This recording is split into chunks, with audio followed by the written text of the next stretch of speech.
La France voulait que des Noirs donnent des ordres à des Allemands, violent leurs femmes et propagent des maladies sexuelles exotiques pour affaiblir la race blanche et humilier les Allemands. Voici la honte noire, une campagne de propagande allemande visant à décrédibiliser la France sur la scène internationale, et ça aura des répercussions très importantes sur la suite. Pourtant, j'avais jamais entendu ça de ma vie. Comme vous le savez sans doute, pendant la Première Guerre mondiale, la France a fait appel à de nombreuses troupes coloniales. On pense aux tirailleurs sénégalais, mais aussi algériens, marocains, tunisiens, antillais, malgaches et indochinois pour ne citer que. Et même du côté français, pendant la guerre, on joue sur le cliché de ce soldat sauvage pour effrayer les Allemands. Mais après la victoire des Alliés, un traité très humiliant est imposé aux Allemands, le traité de Versailles, et par ce traité, la France obtient l'occupation d'une partie de la Rhénanie. Sauf que la France a besoin de travailleurs pour reconstruire son pays, et il lui manque des soldats pour aller s'occuper de cette région. Alors elle y envoie des troupes coloniales. Entre 10 et 25 000 soldats coloniaux y sont envoyés, sur les 80 ou 95 000 soldats qui ont été envoyés au total. Mais pour les Allemands, c'est l'humiliation de trop. Les Français trahissent leur propre race en envoyant des soldats de couleur s'occuper de peuples blancs, contre l'ordre des choses. Alors ils mènent cette énorme campagne de propagande à l'étranger, qui joue sur l'aspect bestial et la sexualité débridée des troupes coloniales françaises. Un journal ultranationaliste allemand parle de dizaines de milliers de femmes allemandes, blanches, violées par des soldats sénégalais.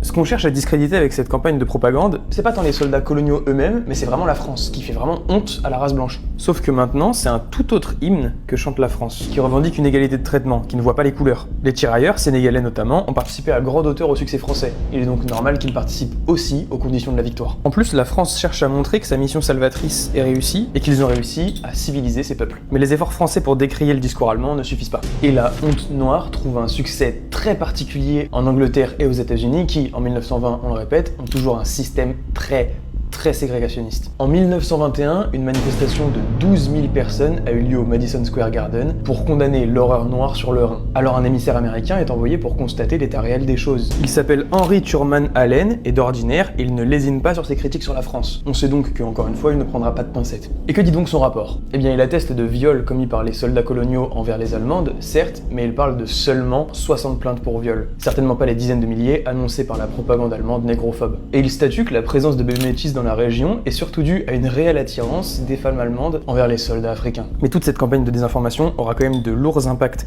quelques années plus tard avec l'arrivée du Troisième Reich, qui surnommera les hommes métis les bâtards de Rhénanie. En plus de supprimer un grand nombre de leurs droits, la majorité sera stérilisée de force. Aussi, l'arrivée des soldats afro-américains pendant la Libération effraiera un bon nombre d'Allemands. C'est difficile de tout condenser dans un TikTok, mais je vous mets en description 2 textes que j'ai trouvé super intéressants sur le sujet. Partage le prochain fait dont tu veux que je parle et abonne-toi.